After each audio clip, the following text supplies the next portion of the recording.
What's good, y'all? You know who it is. It's your boy, Big Tank Hank, coming at you with a new live stream. Tonight is kind of special. A beer we'll pour. We must say something more somehow. But tonight, let it be low and brown. Throwback beer commercial. We have an individual right here, Fish Fam rock star, glass box hero. He has his own renditions of some throwback commercials that he has molded into a Fish Fam classics. We have none other than Danny Wesche. He's gonna come up here to bless us, y'all, with his fish and aquatic talents, as well as his music and eclectic well-being. People, say welcome to Mr. Danny Wesche. How's it What's going, going on, everybody? man? What's going What's on? up? Oh, Hey, not did you hear too that? much. Did you hear that setup? Yeah, that was nice. Oh yeah. Oh yeah. That was Oh nice. yeah. Oh yeah.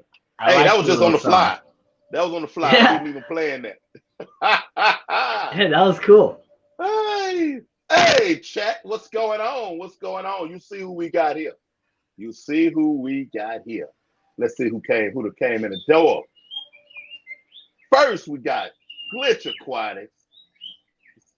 Oh, she may not be in the house right now, but if you are, hello. If not, thank you for checking out the replay and glad you came in first. Casual Aquatics, what's going on, man? Yeah, let's hope that internet holds up because we need you here.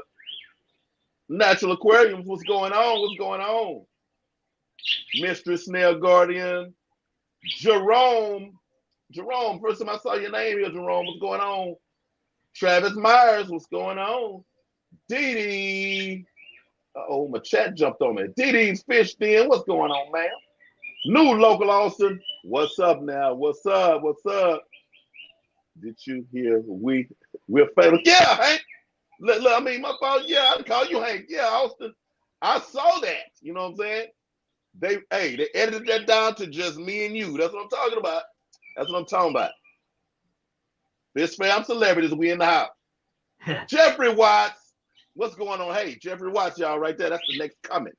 That's the next coming. He's moving around in the background of these cameras. He's actually in some Aquashella videos. Y'all gonna have to look real hard. He's hiding, but I've seen him. He's gonna come over these cameras in a minute. Lottie, aka Looney Tunes, what's going on? What's cracking? Fishy Biz Aquatics is in the house. What's happening, Drew? man? What's happening? What's happening? Hey, there's the other half of some of those eclectic throwback videos molded Right? to Fish Fam history. That's what I'm saying. Hey, y'all did that though. Y'all did that. Not even gonna lie, man. Drew does like most of the work. He makes all the video. He comes up with like all of his words and stuff. Like all I do is come up with a couple stupid lyrics and sing it. So Hey, Drew, I see you grinding. And Danny, though, we are not gonna let you minimize talent because he saw it. That's why you're on that with him. We're not gonna do that, man. We're not taking away. We're not taking away. We're not doing it. Man, I thought that bird was like a Tinkerbell on Disney. J-Rock does stuff. What's going on? All right, we made it to the end of the chat right there. Thank y'all for coming through, sitting in with us because it's gonna be a special one. I just got this feeling. I got this feeling. I got that feeling. That's James Brown for those young people that don't know. It's James Brown. All right, sir. Give a little introduction to the fit. Well, you can say everybody there knows you at this point, but maybe that they don't. Because this replay is gonna get out there. Give a little introduction to yourself, how you came into, the fish hobby, little things that you do. Little, we want to know little Daniel up to big Daniel. Okay. Well, when I was a twinkle in my parents' eye. No, I'm kidding. No, when I was a kid, we always had a fish tank, and it was a 29-gallon community tank, and we did a lot of different things. And fish keeping was a lot different when I was a kid. We got an iridescent shark from Walmart and had no idea that that thing was supposed to get like 3 foot long or whatever. Of course, ours never got that big because we were, doing those like biannual water changes with where you take like everything out of your fish tank and soap it down, bleach it and soap it down, kill all those snails, and then when you put all the fish back in the fish tank, you end up like killing all your fish too. So no trip. But then there's always that one neon tetra that survives it all.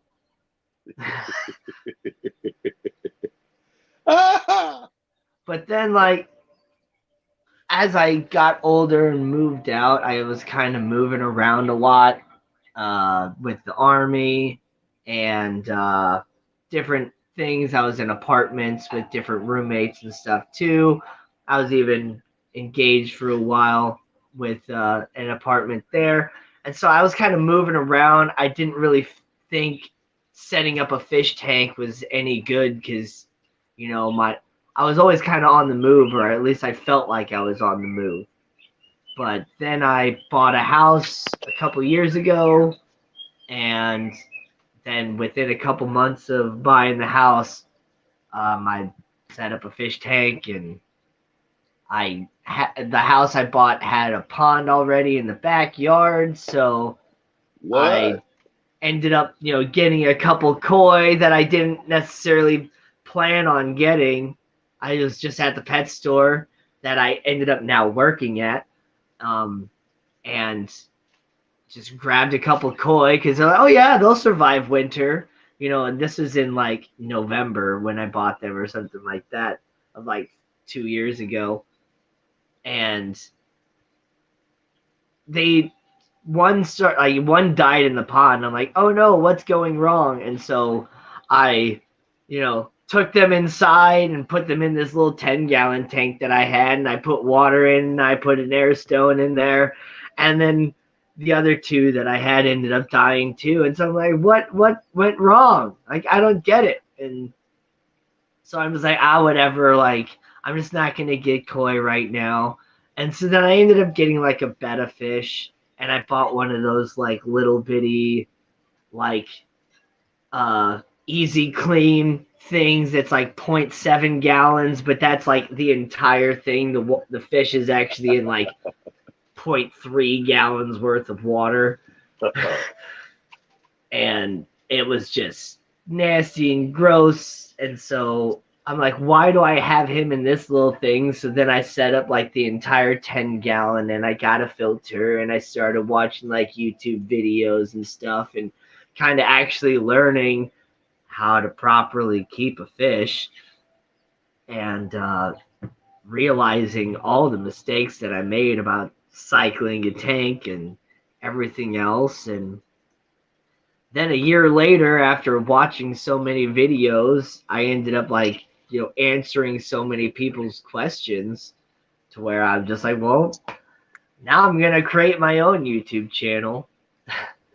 And I started working at the pet store, Pet Supplies Plus, because it's like 5 minutes from my house. I was getting so many fish there. I started answering customers' questions even though I didn't even work there, because like they didn't know how to answer the questions. Somebody's like, I got little worms in my tank. What is that? And so then the owner of the store just kind of looks over at me, and I'm like, well, it's planaria, and it's commonly caused by overfeeding. And I just started, answering the question. So then they basically reiterate what I said over the phone to the customer and all that. I'm like, now, so can I get these Harlequin rasboras? And at a discount. Yeah, I should have went for that discount for real though.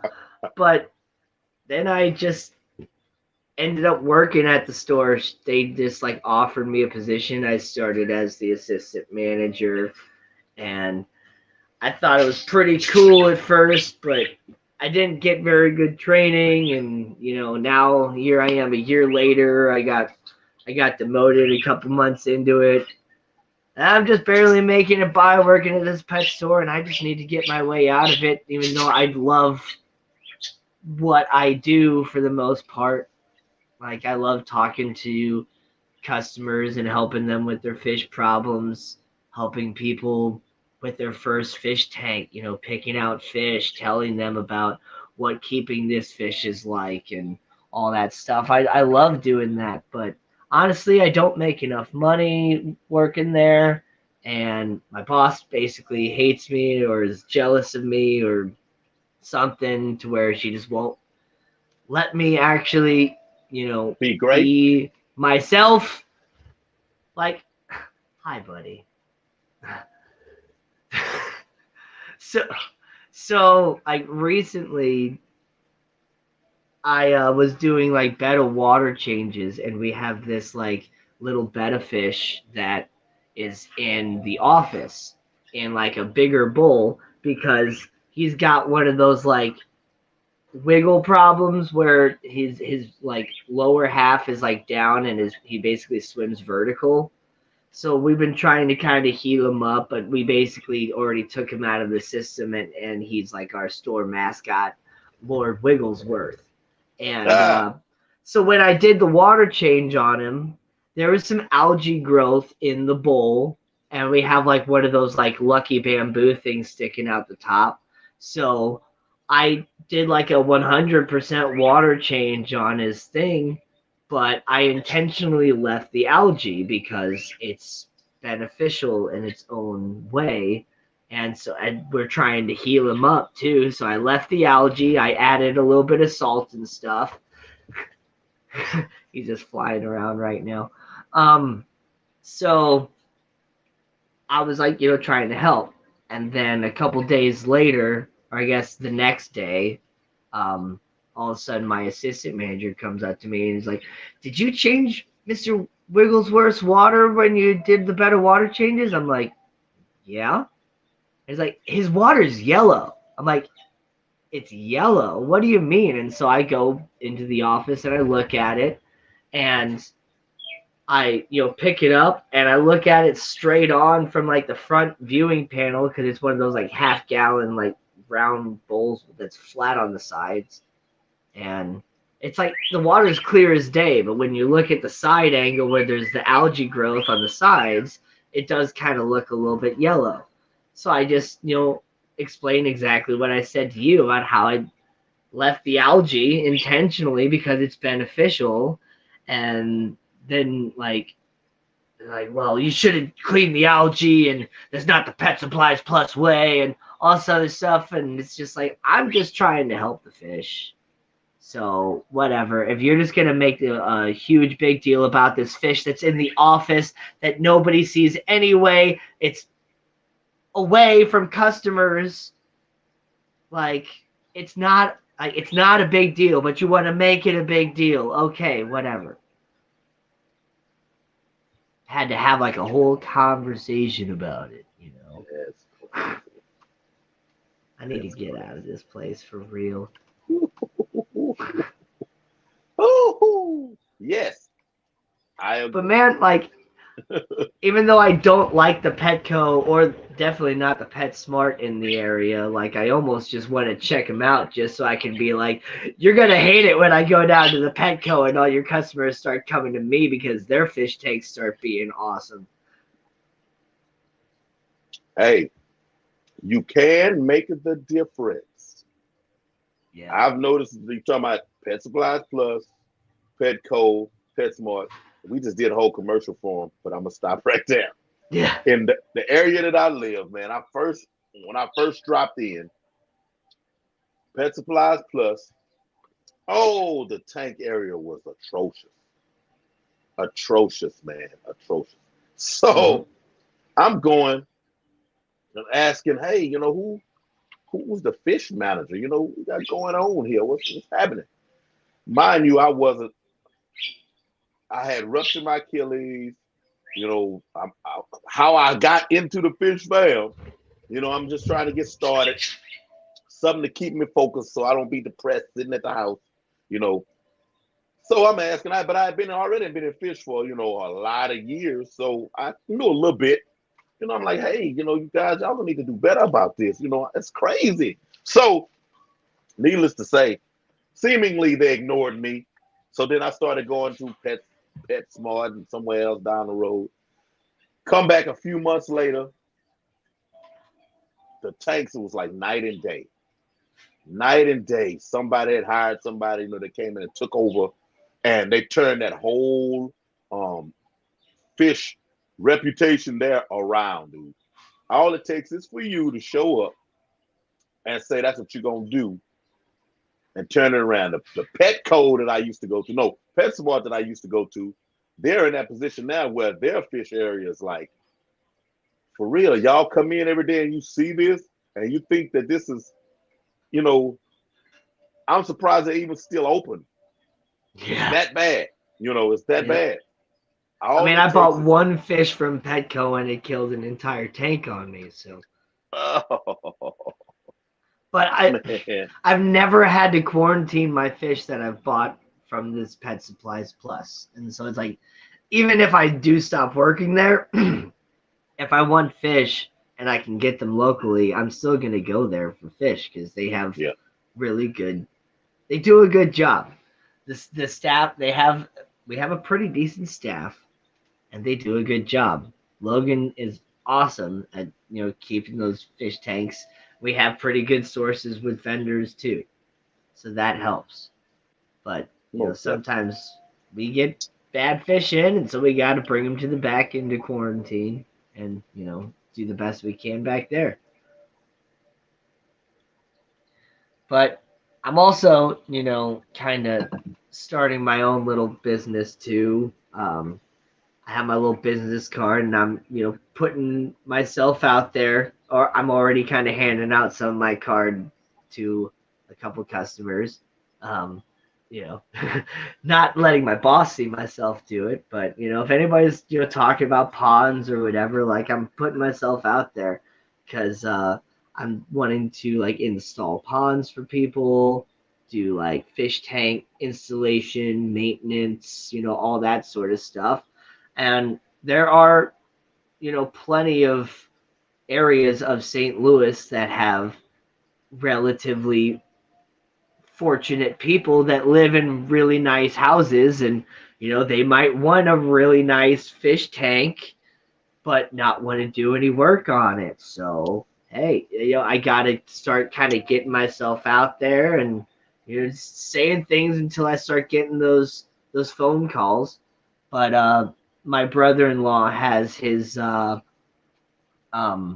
he has a landscaping business that he's started, and like landscaping and tree removal and kind of stuff like that. And so he said if any of his clients, want a pond put in or something, like he'll, get in touch with me and refer me and all that stuff to them. And he already has one guy that wants a pond put in, but I'm guessing, not any time like right now. We're talking, early spring actually doing it. Mm-hmm.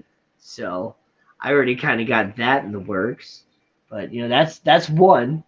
But yeah, like Good deal. Adele Good deal. said too, I would also be doing like consulting. Like I've been telling a couple people that seem really nervous about their tanks. Like I've been handing them my card. Like, hey, if you ever have like questions or you want me to come by and check out your tank, like give me a call and we can work something out, and I'll see what's going on with your tank.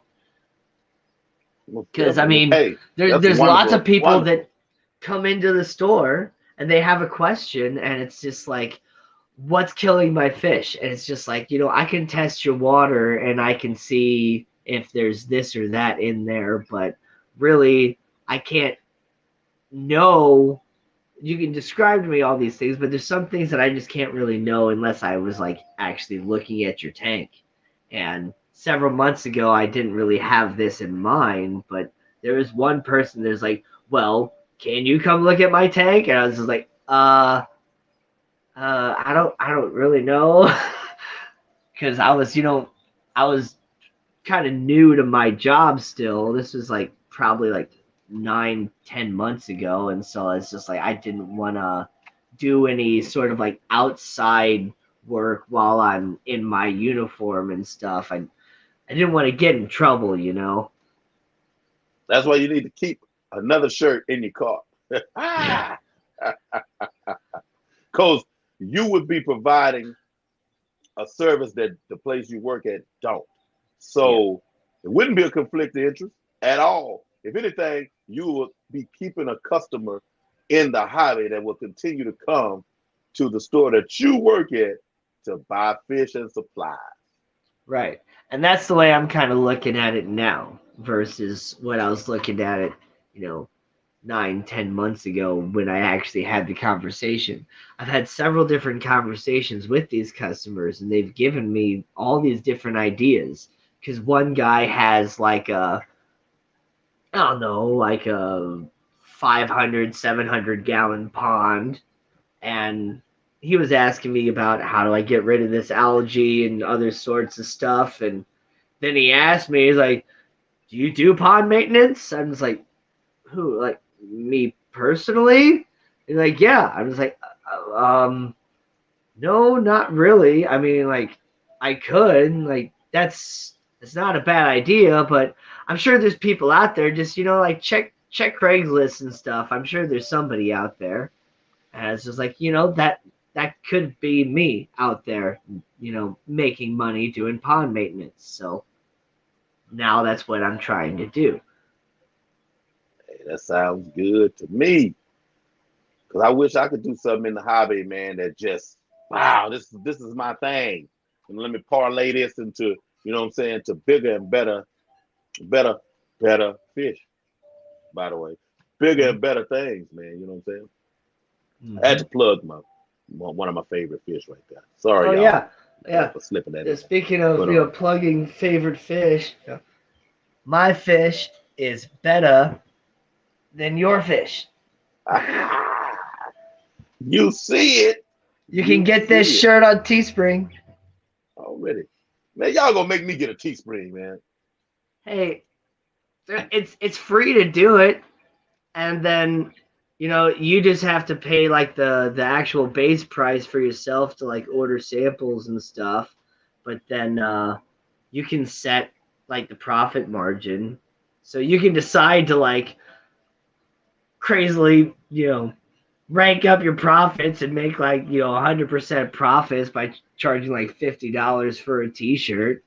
Or you can just be like, I want to make $1 or $2 off of each shirt, or 50 cents off of each sticker and stuff like that. Gotcha. Yeah, I had back in my uh fitness on YouTube days that a lot of people don't know about. Big Preacher Fitness. I had merch, but it was all me. I printed it, I paid for it, then I had to, yeah, it was the whole thing. I wish I'd have known there was T Springs and stuff like that back then. Yes, I do have a store. It's Daniel Wesche on Teespring. I think there's like a direct link. It's like, if I don't remember how the Teespring layout with the link works off the top of my head right now. But yeah, it's Danny Wesche on Teespring. But Teespring is great, but you should also look into potentially getting like Vistaprint, because I used Vistaprint to order business cards, and when I did that, like they did have a lot of other sort of business related options and like stickers and stuff like that too. That I'm looking into potentially making another sticker design through Vistaprint, and like using those as like my free handout stickers, because I think it's a little bit cheaper through Vistaprint, and then like uh, using Teespring still for the purchase of a sticker sort of thing. Because I do have a sticker on Teespring, and then I have several different like shirt, tank top. It's all this, the shirts and stuff are all the same design, but you can get a baby onesie, a toddler T-shirt, all the way up to a big tank Hank size shirt. already. Man, look. Yeah, you're gonna make me cards and stickers are so important. This weekend, Jeffrey Watts and I were at my favorite uh, LFS. It was his first time there. You know, I had built it up for him and I unleashed him on it. I think he was pleased. I'm in there, you know, I hadn't had any stickers in a long time, never had cards. And my sticker, the original sticker I had is on like the frozen food refrigerator in the LFS. So, you know, Oh, people had to nice. kind of checking out, you know, and they're looking, you know, at the refrigerator over there. And I'm like, hey, that's you. Yes, that's me. But all these other people in the store, you know, and I'm like, man, you know, all I have to do is say, hey, check me out on YouTube, Big Tag. Hey, check me out on YouTube. Without any cards, I would have to pull out my phone. Hey, I'm on YouTube. Look, just wait, one moment. God, this Wi-Fi. See, you know, do you have your phone? Go ahead and sub to me. Oh, that would have been a whole lot of, you know, nothing. Well, all I had to do was hit him with a card. Wow, hey, how you doing today? Check me out on YouTube. Wow, check me out on YouTube. Get you some cards, people. Get you some cards. If you make videos, get you some cards. Okay, Yep. okay. Because That's I been in had a my few head. people asking for a card, and then you know when I first met Drew with Fishy Biz Aquatics, because he's gosh, probably 10 minutes away from my house. I don't actually know where he lives, but I know he lives really close to me somewhere. Um, he had some cards and stuff like that too. So I'm just like, dude, that is super smart. Just be like, bam, hit me up on YouTube, and so like, yeah, I had to make myself some cards. Oh, my goodness. I'm trying to tell you.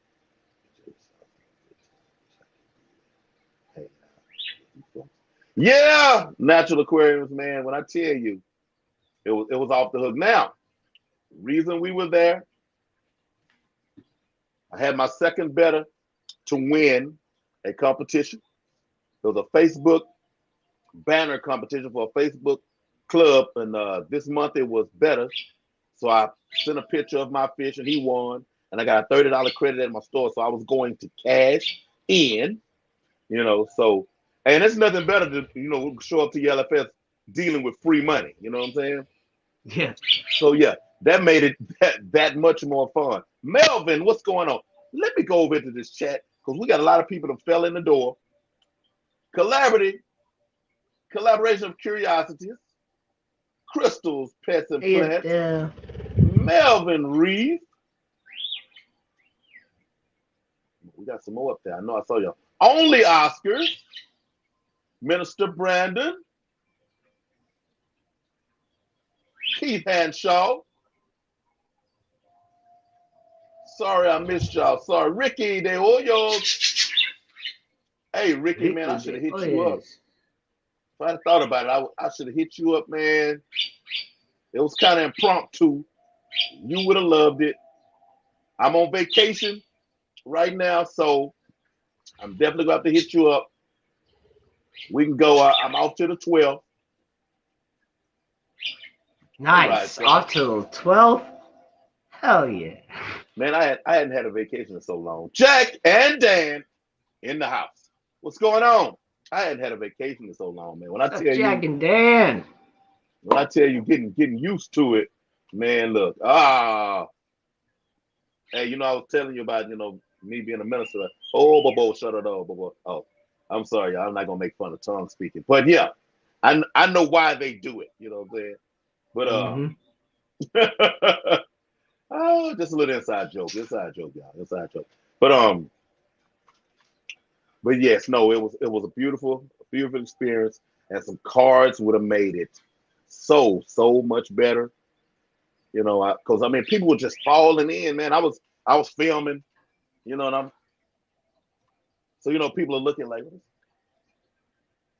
and then being that I have a relationship with the owner, he's telling this guy, he said, hey, let me tell my guys, hey, $30 credit, go put it on the card. And, they're just looking like, what is this? What's going on? He's filming and stuff, and he's like, giving money away to him. What's happening? What are we doing here? Hey, you want some water, sir? Mister, you want some water? They bringing us bottled water, and I'm filming. Felt like I was somebody. Who is that? Oh, that's Big Tank Hank over there. But I know y'all. It's in my imagination, but that's how it looked to me. You know.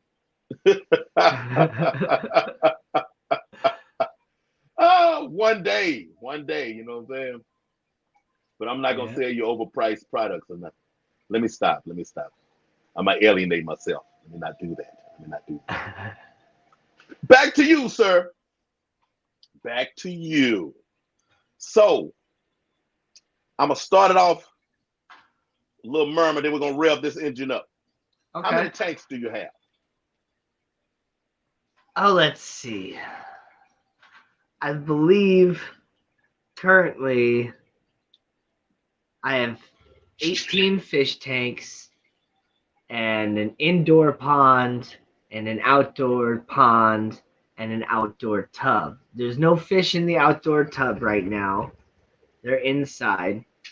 But then I also have two other fish tanks that I haven't set up yet. So like two empty tanks. Okay. What's in them? The ones that's Man, running. I got Well, a little bit of everything. hey, I have a lot of betta fish, and sprinkle. then I like my African cichlids, and let's see, I got some Harlequin rasboras, a green phantom pleco. I just rescued a golden gourami and a blue paradise fish, and then Lady Diane had some neon rosy barbs that she didn't want because one, they were just too hectic and started kind of messing with her guppies and all that. Another reason, they ate all the blue shrimp that I gave her. And then Ooh. three, they started kind of munching on her plants and stuff too, like the grasses mainly, but I don't really grow any grasses in the tank that I threw them in. So now I have three males and two female neon rosy barbs, and they look really nice. And they're in with the rescue gouramis and the green phantom pleco. And I have a brackish tank with some bumblebee gobies and nerite snails, but I never get the salinity high enough for those nerite snail eggs to hatch. Though I might bring it up someday just to get them to hatch. Um, Uh, oh, because I so do it's, like it's just nerite snails. you just happen to not be bringing them up. Yeah, I could bring the salinity up high enough, but it needs to go up to, I believe, 1.0184 or so. So it needs to go like really high, almost up to marine level salts. And I think my bumblebee gobies would probably be able to handle that, but I don't really want to push them too hard because I'm still not 100% sure if they were freshwater or brackish water bumblebee gobies.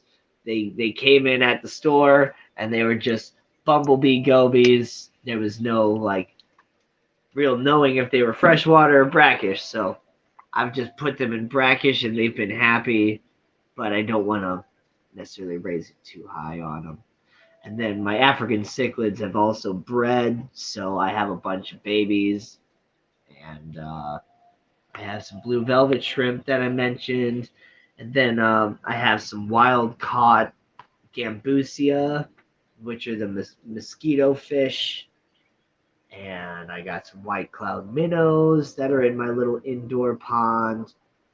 My outdoor pond has some goldfish and a koi and like a blackmore and there's also some wild caught minnows out there too. And got some threadfin rainbows. I got a bunch of coolie loaches, some Siamese algae eaters. I got a little tank that has some harlequin, not the harlequin. I do have harlequin rasboras, but the little tank has chili rasboras, the little bitty bright red ones. Love the Man, chilies. I love those. As soon as I never even known about those fish until I started watching videos on YouTube. And then I found a store that had them, Tropical World Pets. It's my not so local fish store because it's like 45 minutes away from me, but it's well worth the drive because they have like 300 fish tanks to choose from with a whole bunch of different varieties from discus to African cichlids to teeny tiny nanofish and shrimp, and they even sell like some reptiles and stuff like that too, and a great frozen food section, plant selection, and all that stuff. Um, but if it wasn't 45 minutes away, I'd maybe try working out there. But it's quite a drive to go to and from work every single day.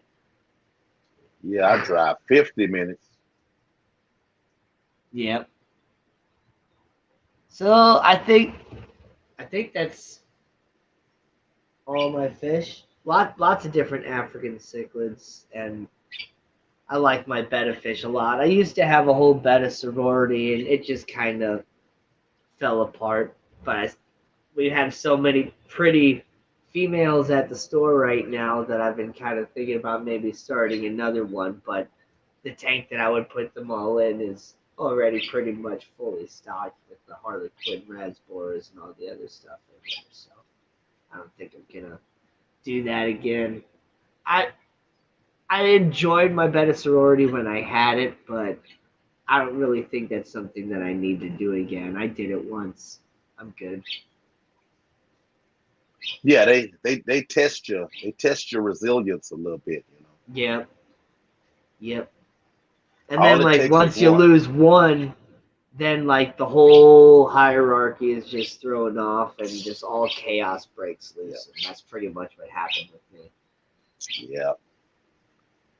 Casual, what post you talking about?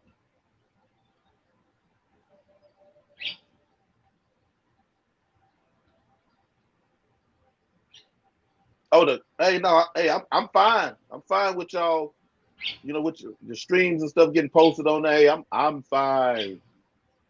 Believe me, I am fine. No problem with it. No problem.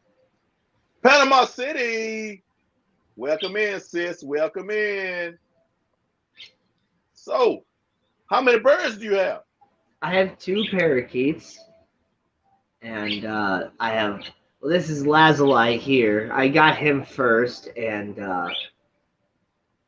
I rescued him. He had a little messed up wing and foot, and now he's fully recuperated. He's molted and gotten all of his flight feathers back, and he's my little buddy that likes to cuddle up with my nose.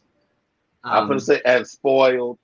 but then I also ended up rescuing another one, and I ended up calling him Lapis, thanks to Jason with Degenerate Fish Keeper, and I can't believe I didn't think of that in the first place. As soon as he was like, "Why not Lapis?" I was like, "Duh, that's the perfect name." Since I already have Lazuli, so I have Lapis and Lazuli, but Lapis doesn't really like me yet. I haven't worked with him quite as hard, but it's kind of a slow process, and it's more difficult when you already have another bird because with just the one bird, I was like really the only true interaction he was getting. So I he wants to be part of my flock and he likes to hang out with me. Whereas the new bird, he just wants to hang out with the other bird. He doesn't care about me at all. He's still kind of scared of my hand.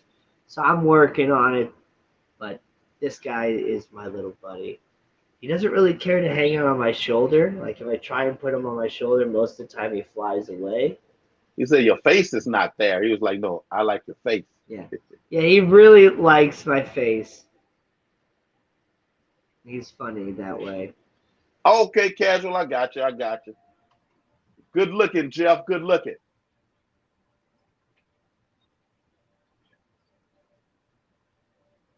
And I Good also looking. have not a crested gecko. They're similar to crested geckos, but I have a golden gecko named Randall that I built a big vivarium for. The moss and everything is establishing very well. I did have a little bit of die off on some of my plants over the month now. I'm just really waiting for new growth on top of this little wood bridge that I made on the moss to make sure that it's good and stuck on. And then I'll actually be adding Randall into his new enclosure. He's still doing perfectly good in his enclosure that he's in right now, but I'm really excited to get him in there and see what he thinks about it, because I'm sure he's gonna love it. If you haven't seen my video, it's got a little waterfall built into it, and a little stream going through it, and a little water feature up front. So I guess you maybe could call it a paludarium, but it's mostly terrestrial, and it's got a false bottom so the water can run underneath it, Okay. and moss and plants everywhere for him to get plenty of hiding spots, and it's pretty sweet. So if you haven't checked out that video, be sure to. And Hey, mods, find that video and post it on here. and then I'll be posting another video. Oh, I don't know. I still don't quite know yet, because I'm giving the terrarium plenty of time to really establish before I throw him in there. Because, like I said, they're similar to crested geckos, to where they, are one of those stick on the wall type geckos, and they move really fast and jump and all that. So you probably wouldn't do it intentionally, but if the plants aren't rooted well, and if the moss isn't really sticking to the enclosure well, he'd just knock it off on accident even. So that's why. That's cool. I'm trying to. I really like dart frogs. My wife is not a big fan of frogs, period. Now, I could set up a nice paludarium for them. It's just if they start croaking and stuff just in the house, just have my fish room making noise. I don't know. I used to have a lot of reptiles once upon a time. She's not big on them either, so I haven't pulled the trigger on anything, you know. But I'm trying Yeah. to broaden my fish room and maybe give it another name like the nature room or something. One of these days, I have a plan to really combine the water and the land feature in one, with a very interesting paludarium for a tarantula, a frog, and fish all in one. All in one.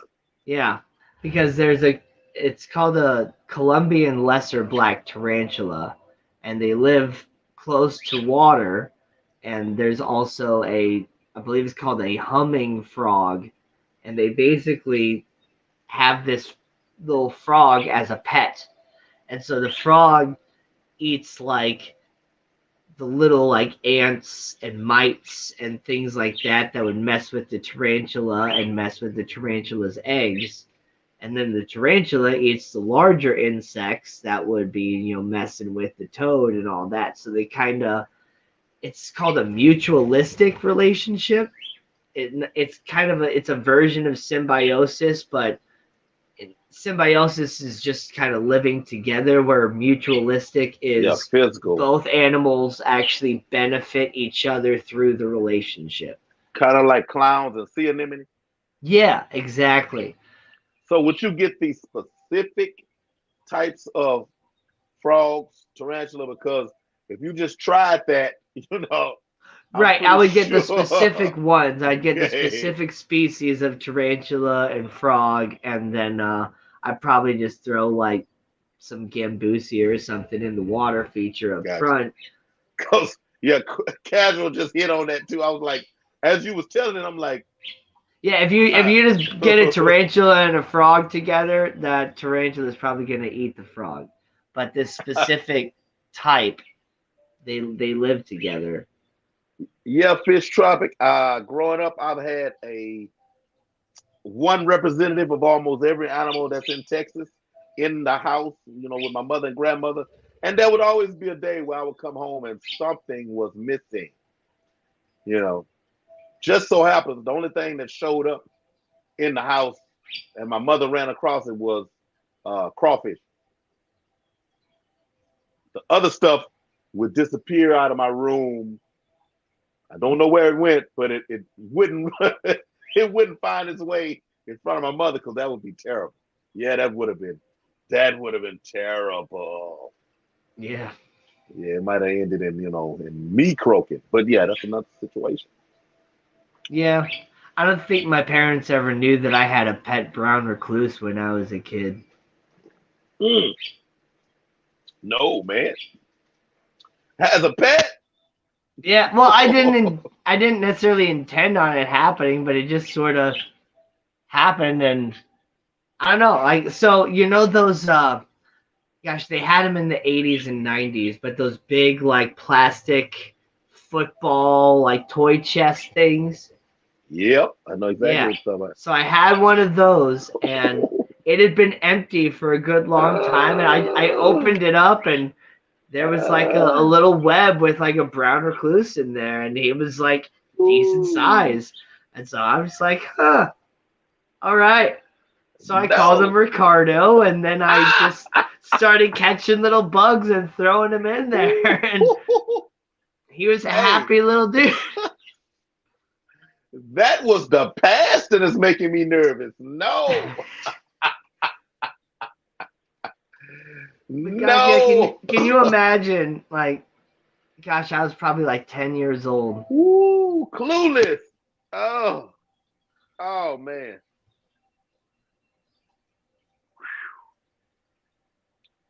I knew not.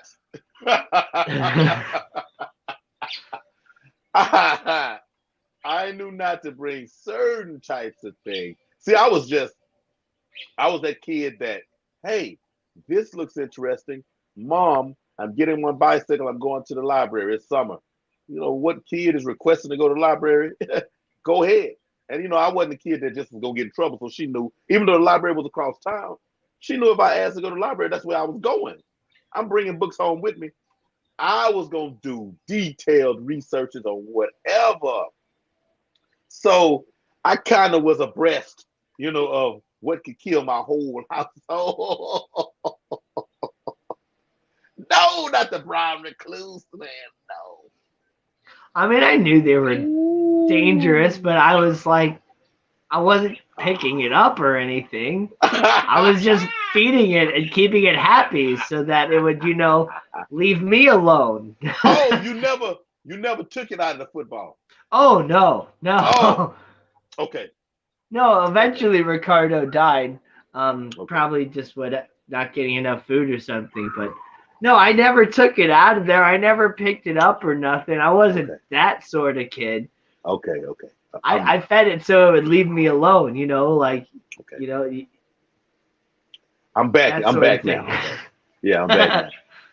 I had created your whole narrative in my head, man, and Yeah, right. it was going sideways fast. I was trying to abort and get you out of there, and it had. Oh no, no. Woo, man. Mm. Honestly, Oh, I was scared to even reach in there to like smash the thing, so that's why I was feeding it too. It wasn't until I ah, got older that I like stopped being like scared of spiders. My ex fiance actually, she was like really liked spiders, and so she convinced me to actually get a tarantula, and so we had a pet tarantula together. Oh, he's just standing on the microphone now. Um, Come here, you. Um, and then when she ended up, we broke up later on, and she ended up kind of. I don't. Well, she died of a heart attack, and so I ended up taking over, caring for the tarantula after she died, and so I had that tarantula for several years. But like, yeah, we would actually hold Cleopatra, yeah. and so that's kind of how I studying tarantulas and then holding one and all that. I kind of lost my fear of spiders because I kind of realized, other than some spiders, most of them just they don't want to bite you. They don't really want to do anything like that. They'd rather you just leave them alone. It's only when they feel like they have to or have no other choice that they will, especially with tarantulas, because like they have like a limited source of venom for their entire life, and so they don't want to waste it on you. They'd rather use it for food because they need it in order to actually have the innards of like the crickets and stuff turn into like a liquid so they can to actually break suck it down. up. Yeah, yeah. I had a tarantula when I was, I want to say, a junior in high school, and my aunt had fell ill and moved in with me, my mom, and my grandmother, and decided. See, my mom and my grandmother never knew what was in my room.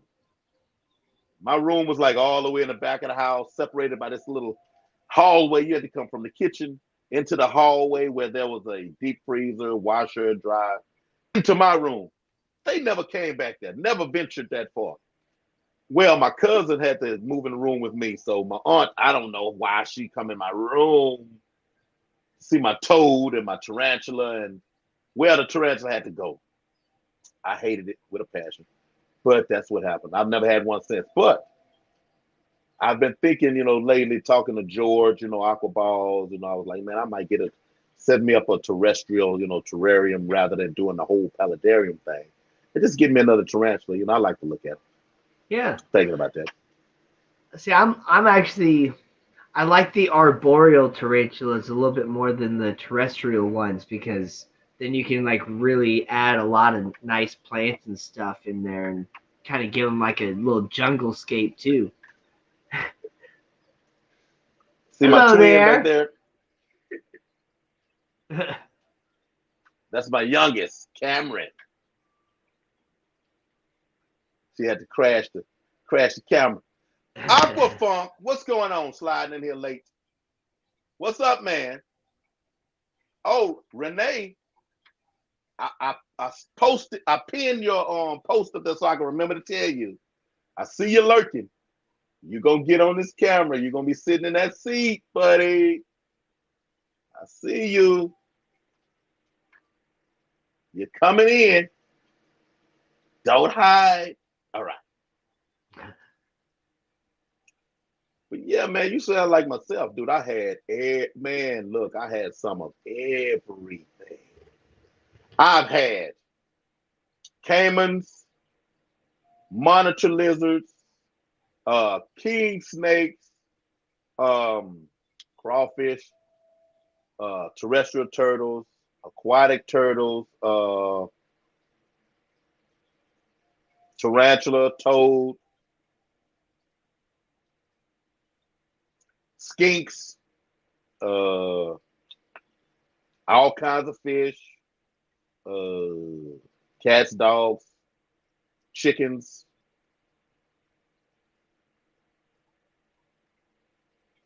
There's probably some things I'm missing.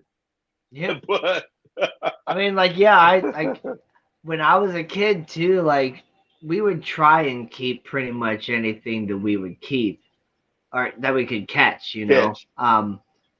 But like there was definitely certain things that weren't allowed to be brought into the house, like the garter snakes, the box turtles, stuff like that. My mom didn't want us to bring any reptiles in the house because reptiles carry salmonella, and so we would catch some. I would catch a garter snake, and I'd maybe have it in a box outside for like a day, and then I'd feel cruel for keeping it in a box, so I'd let it go. But we'd have some box turtles, and sometimes they'd just be like kind of close to the house, so we'd catch them and we'd kind of put them in a little like outdoor little corral thing that we would set up, and we'd keep them for maybe a month or two, and then let them go, and they'd go and do their thing. Because I believe like box turtles like just continually travel for their lives and stuff like that. But then they do vermation where they burrow themselves underground and do kind of a hibernation sort of thing. And you come out, what happened to my turtle? Someone stole it. No, Yeah. it's still there. Yeah. That's cool, man. That is cool. And then aside from the fish tank that we had as a kid, we also had hamsters and guinea pigs. Never had any birds or anything like that. This is the first bird I ever had in my life. Oh, He's I had pretty cool. parakeets. I had parakeets and pigeons also. Yeah. Yeah, I That's forgot about really that. cool. I had a yellow, green, and white and black parakeet that liked reggae music. Nice. I mean, he would dance. He would literally dance, but it would only be reggae music. I don't know if it's just certain beat sequences. I'd play all kinds of music, but when I'd put the reggae on, it was time. He He was turning up, and he he would really sing. likes Earth, Wind, and Fire. Hey, He that's a he bird really after my own heart. he'll like get his whole head into it and whistle with it. It's great. Sometimes he'll get his whole body in on it. It's awesome. Jimmy P, what's going on? But hey, behaving yourself. Hey, all right, that'll work. That'll work. We have to behave ourselves. We got to do that. We got to do that. Yep. That's cool. That's cool. Now, what's your plan with the hobby? What are you told us about? Because you scared me at first because you almost were answering this question, but that may not be your plans that you had set forth before you decided, hey man, I can consult people, I can install funds. Did you have a plan or do you have a plan that's different than that? Um, I don't know. I'm really hoping that like my YouTube channel just continues to grow, and I've just always liked caring for animals of all different types. So I'm hoping to continue to I definitely enjoy fish more, but as I'm getting more of an understanding of like bioactive terrariums and stuff like that too. And I've always loved, plants, especially in growing like a garden and things like that. So that's what kind of brought me back into the fish keeping hobby like super hardcore as well, was that like I can grow aquatic plants. Like that's awesome, because I never did that when I was a kid. And so that was a big game changer as an adult, was that I could get any fish that I wanted because I'm the one, setting up the fish tanks. And then I can grow aquatic plants and just completely change my idea of how fish tanks work. So there's that, and then like I hope to get some more animals and just continue to build my little zoo in my house. And that's just what I like to do. Okay. That's And then cool, just man. continue to help everybody else and bring more people into the fish keeping and just animal husbandry hobby, and just help people do it correctly and make sure they're giving their animals the best care that they can, and not thinking of them as an accessory or a decoration or something like that. Gotcha. And that leads into the next question. What would you change? What would you change right now with the climate that we're in, dealing with the hobby? What would you change? Something that really, really, you know, irks you, that's, Well, or improve upon, let's say it like that, possibly.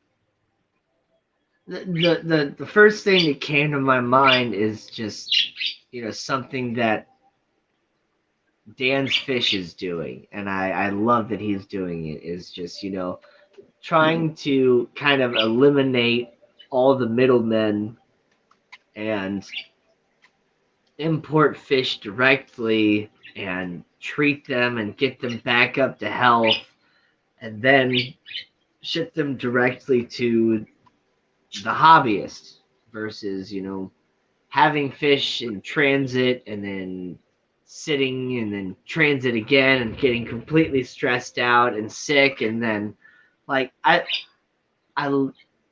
love having pet stores, and I work for one, and I think it's great, but it's just like I see all these fish come in, and sometimes I can tell that they're not in the greatest of health, but they're all right.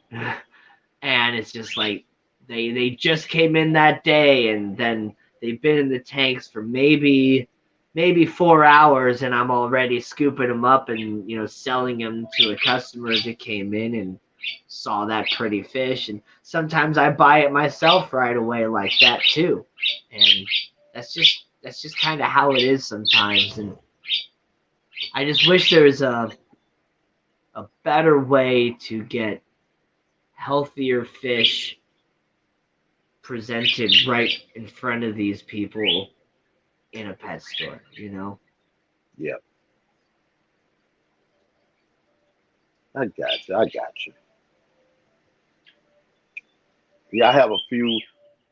Actually, doing these lives and the niche that I found myself in, man, I have a few transshipper buddies and importers that I have some things in mind, you know, but I have some direct hookups. I have some people overseas that I talk to, that have the fish. They didn't just source them right there, in their native land, down the street, you know, before transshippers or anybody even got hold to them. That I'm mulling over a little bit. Jeff Watts, yeah, I know. I might let a little bit of information out. He's been coming at me about me and him, coming together and trying to do our part on improving, this fish hobby. And being that I'm already on the YouTube side, making making things just a little bit better, especially like what Dan's Fish is doing, and being a part of that type of thing. Yeah. Yeah, we're talking about a little something, something. Yep.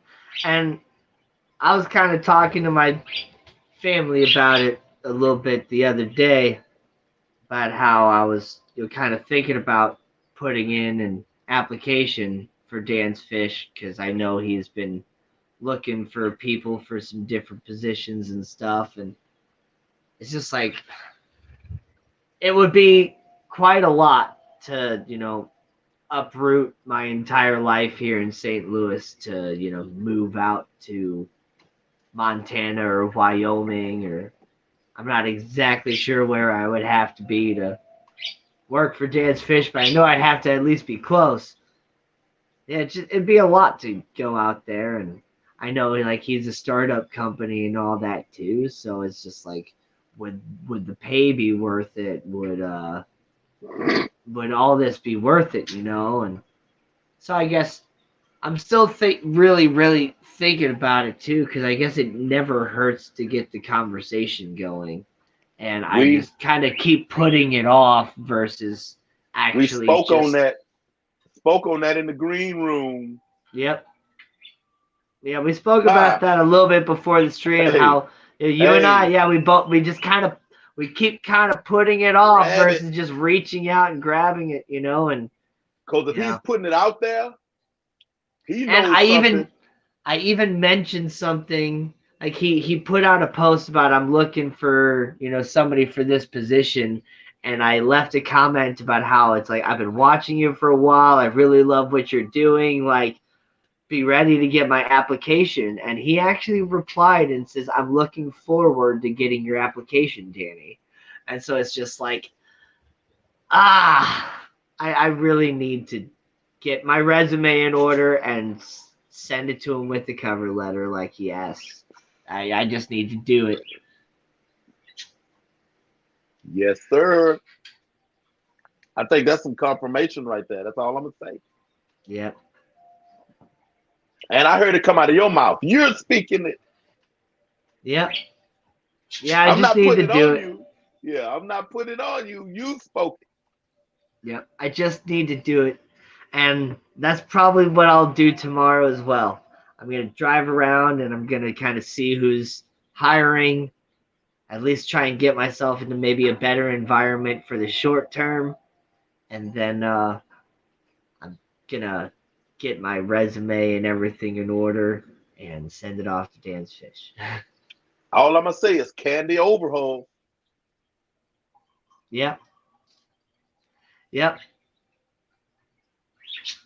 I talked to her a little bit, in Facebook Messenger, about her scenario, and I mean, hey, she did a pickup, and move, but at the point when I spoke with her, it was worthwhile. It was worth it to her at that, when she got there, and it was like, hey, thank you, I did it, and yes, it's.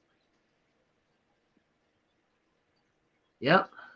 Exactly, and that's kind of what I was talking about, with my parents, because we all went out for karaoke on Wednesday night, and so my parents, one of my sisters, and my brother were all there, and so I had a miserable day at work that day, so I was kind of venting to them in between, singing songs and stuff, and I ended up, talking to them about how it's like, yeah, there's like this opportunity potentially to get a really awesome job in the hobby, but it's like I would have to, move. And it's like I just don't really know how that would work because my dad helped me out a whole lot to get this house in the first place. I couldn't have qualified for it myself with the credit score that I had and everything. And so it's just like there'd be a whole lot of stuff involved for me to have to move out there. And so it's just like And there's a it would lot not, of it would weighing. not, it would not be hard to line all those ducks up in a row. No, especially if I, had the help. And like my dad is, I don't know how my dad does it. Like I got like the best dad in the entire world. Like he has bailed me out of so many different problems, and he just always seems to know exactly what to do. And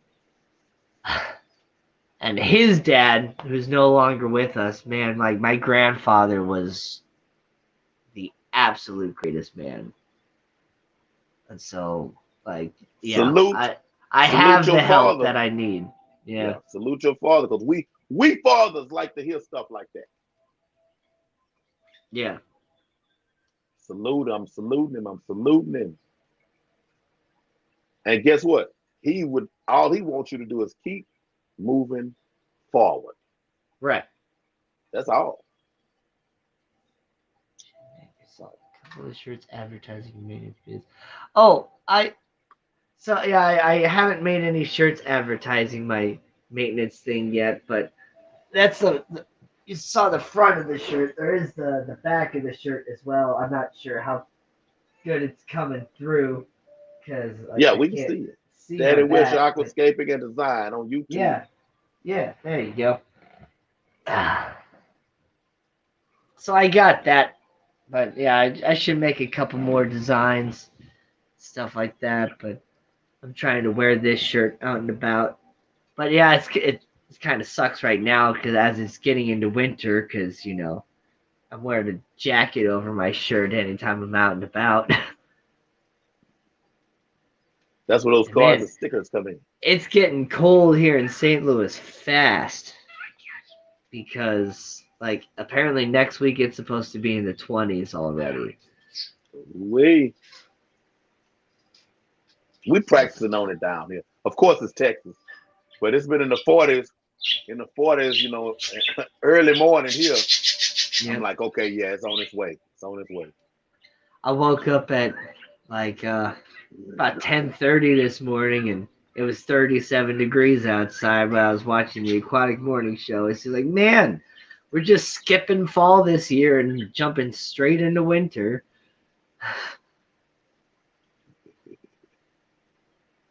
Because There he is.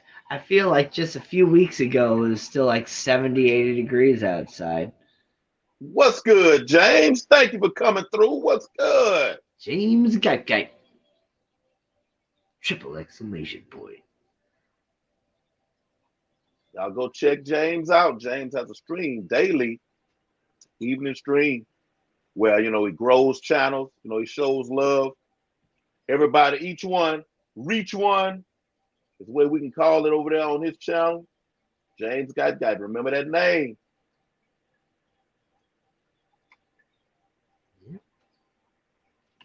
It doesn't matter what sort of channel you have either. No, it don't matter. It don't matter. That's what I'm talking about. That's what I'm talking about right there. Supporting everybody, supporting each other. That's what I'm talking about. But yeah, man. Let's see. What else can we touch on? Hey, we have not even touched on your interest in music. We're going to do that one. I knew you were going to say music because I just had a pop in my head too. It's like we haven't talked about the music yet. We're going to do that one. Then we're going to roll. We're going to roll into the video. We're going to do that. Give us a little. Oh, man. So my real interest when I was younger was actually in music. I learned how to read music before I learned how to read like books, and I like messed around on the piano and I played a recorder. Like some of my first memories involved me having a recorder and playing songs and stuff like that on it. And then like when I was 9 years old, I got a saxophone and I started playing saxophone, and that was really cool. And since I had been playing, I was homeschooled until 7th grade, so I was playing music in these like homeschool organizations with other homeschooled kids, and so I had learned music not just as an individual before we started doing these homeschool things, but through these homeschool organizations, I learned music a whole lot younger than most kids do in the normal school system. And so when I started going to school in 7th grade, like I I was like 12 steps ahead in music than like everybody else. So I was already in the advanced bands with all the older kids and stuff like that. And I was a freshman in high school and I was only chair 2 alto sax because we wanted to make sure that the senior that was in the advanced band got to be chair 1. And I was, totally willing to do that. But once I was a sophomore, and he graduated, I was chair 1. And so I played in the concert band, saxophone, and I played jazz band. And I was always chair 1 in jazz band. And my junior year of high school, I actually played an improv jazz concert with a couple students that were from Juilliard at the Sheldon Theater, which is a different type of theater, but it's close to the Fox Theater here in St. Louis, and more people know of the Fox Theater, but I don't know if anybody really knows of any of the theaters here in St. Louis in this chat or not.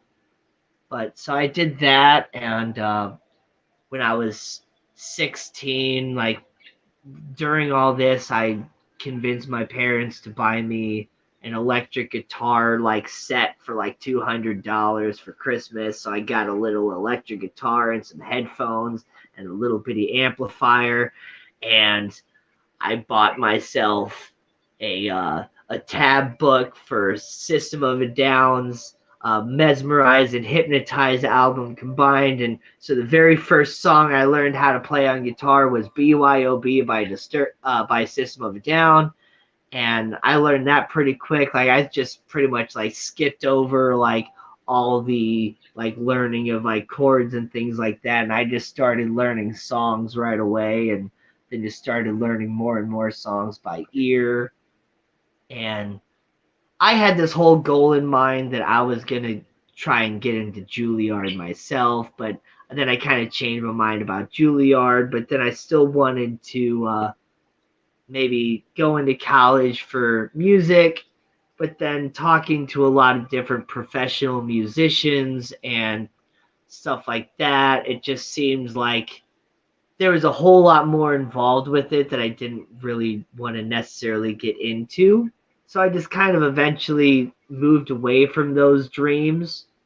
But I was in a rock band for a while because they had lost their bass player, and because of all the different my love of just playing all these different instruments, I had bought a bass guitar, and so I had a 5-string bass, and they were playing uh, drop A, like really low music because it was like a modern metalcore band. And so it's just like, yeah, my friend was in the band. He's like, hey, you play bass. Like, you want to be in the band? I was like, well, I'm not very good, but sure. And so I kind of tried out, and I guess I ended up being kind of better than I thought. And so I was in the band for a while, but I got engaged when I was in the band, and so my interest kind of changed there too.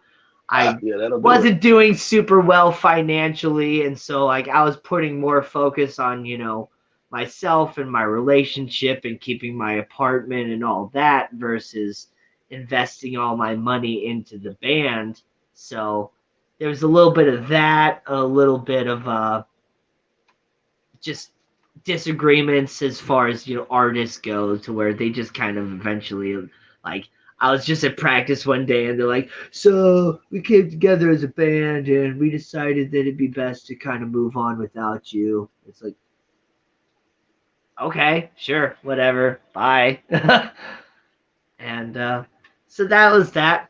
And so as soon as, like, we started, they did the aquatic morning show, and they started playing all this different, like, fish music, Mr. Pleco, and there was Fish Nerd, and all these different things.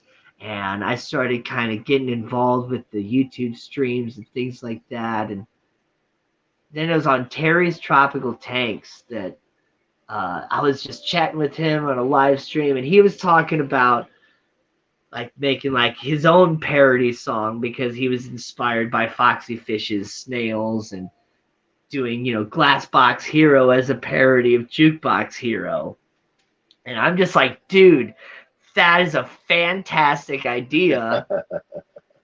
I want to be a part of it. And so I started helping him out, and next thing I knew, he's just like, dude, like, just do it. And so I'm like, okay. And so I like wrote all the lyrics and all this stuff, and just filmed all the all these different clips, and just formed a music video real quick. And I just wanted to put it out there because it's just like I put effort into it. Like, I don't just want to sound like I didn't put any effort into it, but I put a decent amount of effort into it. But I just kind of wanted to get it out there. Like, I was just tired of waiting and tired of editing it and stuff like that. Like, I'm like, I want to get it out there because I just want to see what people think about it.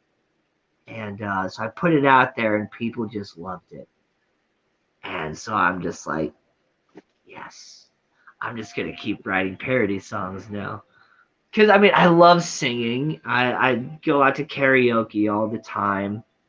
And as far as, music goes, because I learned in, a concert band, and I learned a lot of like music theory and things like that, I kind of struggle as far as like writing my own music, but I can come up with some stupid fun lyrics, and I like to sing all these other songs already. So if I can sing this song and I can come up with my own stupid lyrics, why not come up with my own stupid lyrics for this song and just do it? And so it's all just fun. I have so much fun doing it. And I was filming another song earlier because, like I said, I just worked like 10 days straight, and today I finally had a day off, so I finally got some filming of myself doing some guitar and some bass and some lip syncing stuff or whatever, and was getting all in on editing my new video because I'm doing a parody of The Ballroom Blitz by Sweets. It was Greg with 3G that gave me the idea to do the duckweed dance to that song, and I'm just like, dude, no, that's perfect. I'm gonna roll with it. And so I've had like all the audio and everything recorded for quite a while. Had some, little clips of my fish tanks because I can do that quick, but working so much, I just haven't really felt like I had the time to like really, get my camera all set up and organized and, change all my shirts and get all my guitars and everything. Cause I'm one of those people that I like to get in the zone and just do it all at once sort of thing. Cause if I don't, I'll just kind of keep putting it off. And, see, I've been doing some real hardcore work on that. And Chris Robinson was what are my thoughts on baby seals? That's another story for another day. I'm not going to taint your stream talking about that.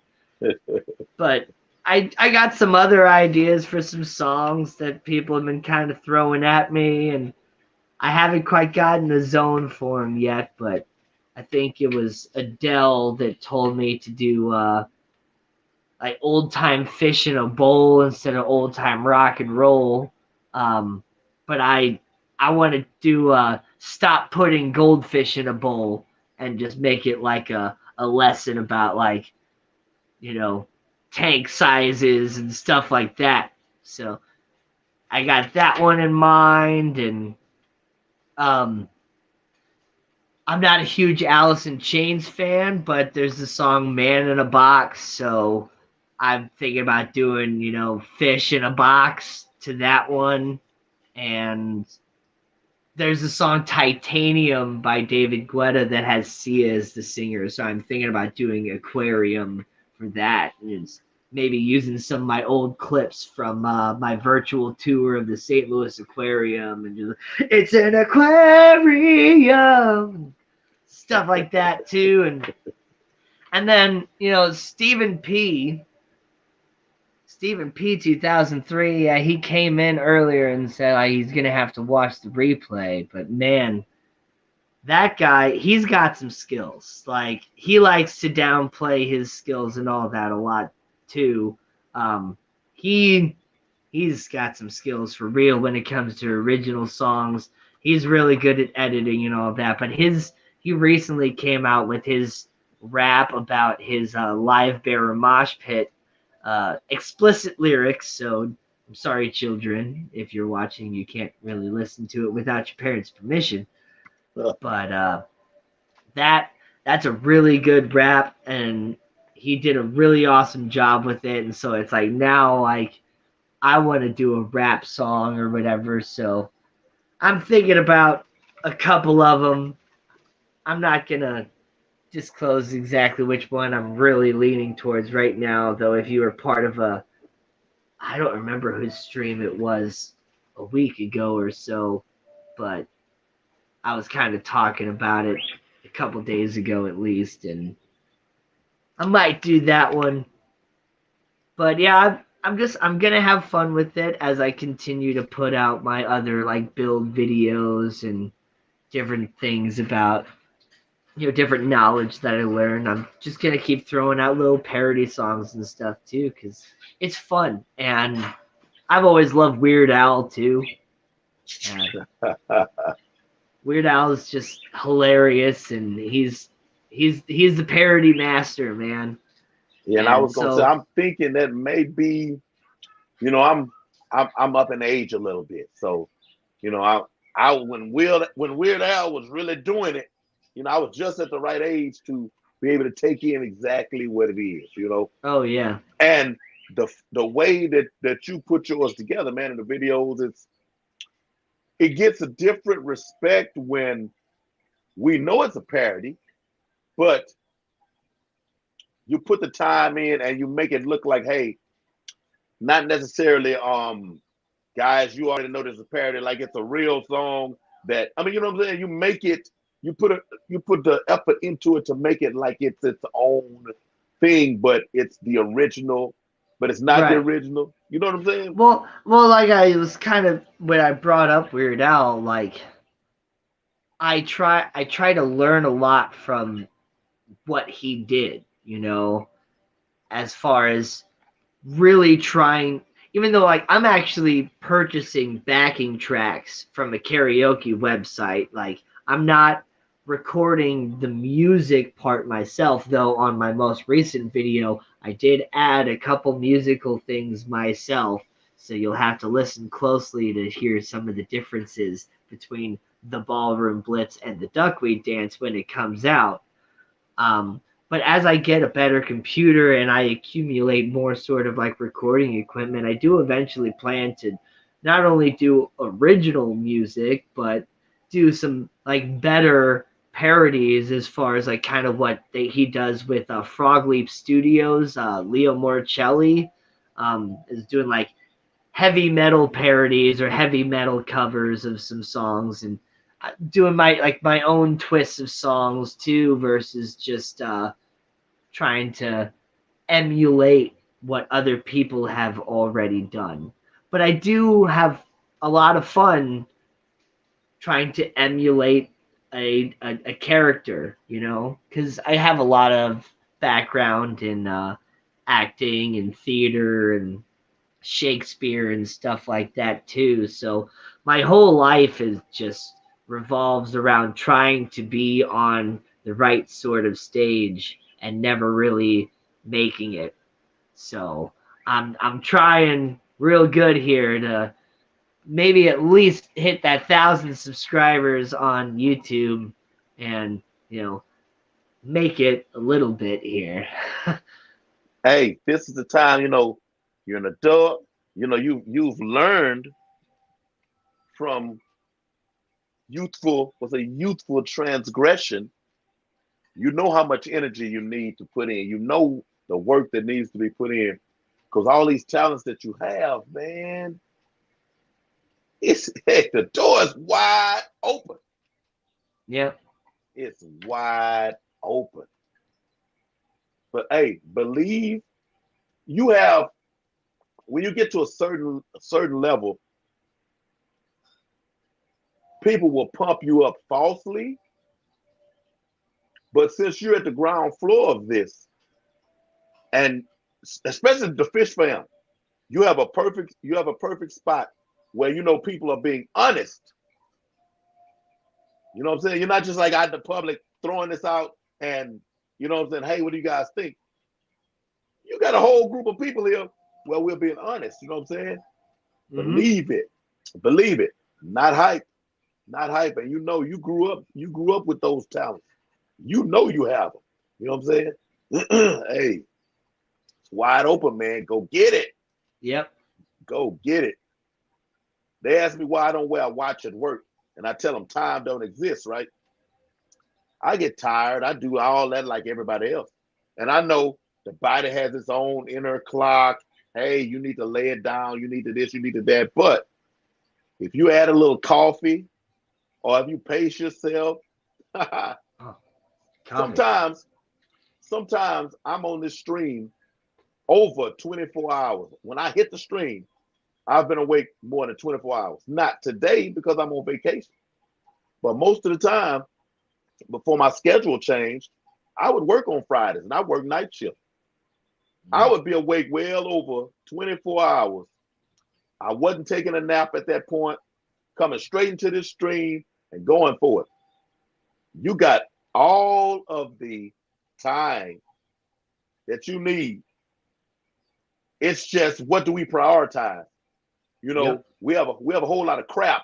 I say it like that. We have a whole lot of crap that just hey, it's pleasing to the flesh and oh my God, it's useless to us, but we like it, we enjoy it. We fill most of our time with that, which takes away from those things that we actually like that are constructive. But they mean we put in a little work though, and the body's like, I don't want to work. I just want to enjoy myself. I just want to eat some decadent sweets. I just want to, sip on this beverage, or I just want to, hey, that's all good too. But if there's something that's within your gifting, it's not a job. It's not a job at all. Don't let other people make it not fun for you. Turn up within yourself. Put all this together and just put it out. You know what I'm saying? Don't look back. Go to the next one. Don't look back. Go to the next one. It's when we put it out and we do this. And people take the fun out of it. Yep. You see what I'm saying? Put it out. Go to the next one. Go to the next one. When you finally pause to look back, see where you end up. It's like you've been levitated and moved to where you want to be. Yeah. When you finally pause and look back, you'll be there. But keep it fun for yourself. Keep it fun. Keep it fun. You know, and that reminds me of something that I don't remember who it was, but somebody had said something to me or to like as a major speech, but about like if you look back at your own life, like 5 years ago, 10 years ago, like, do you ever think that you would get to the point that you are now in your life? Like, so accomplishments, you know, they work in weird ways. Like sometimes, like the point that you're on now, like 5 years ago, you were praying to get there. So just keep thinking on that. Like you're constantly improving. And what within that looking back, what did you say? Oh, I'll just do this much. Oh, I'll just do that much. You see where you are. So from that point forward, all of the little bit that we took off of it, just use it now, and your leaps will even be bigger. Yep. Yep. Give me chills, man. Giving me chills. But yeah, I do think it's kind of funny how, just from my own point of view, that, you know, I had been putting out some relatively decent quality videos, and I was getting, you know, 30, 40 views here and there. And then I put out this Glassbox Hero song, and I get like 300, 400 views on it. And it's just like, what? And so now it's like you, even with the announcement, you're like, the Glassbox Hero is gonna be in the in the fin den, and it's like so now it's like I'm known as the Glassbox Hero from like this one video that I put out, but I put out like all these other videos, and it's like nobody even remembers those. Hey, no, it's worse for me. I think that's a good thing for you because that means people can look back and see those. I put out, I'm going to say the video was 7 seconds. It was a better fish at my LFS.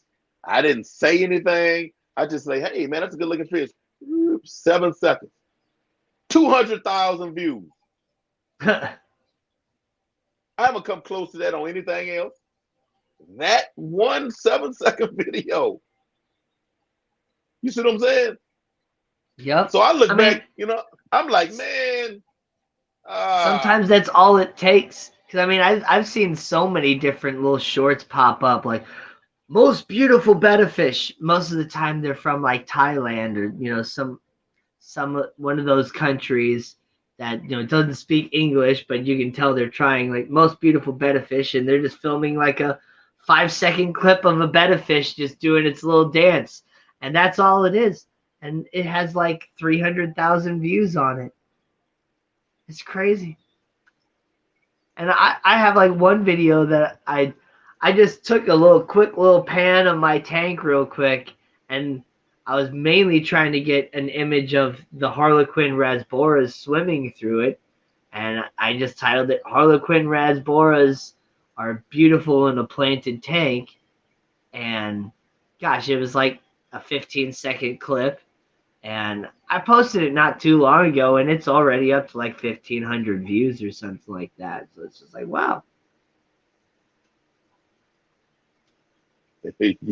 Use them, use them, use them, use them, because your talents speak for themselves. It speaks for itself.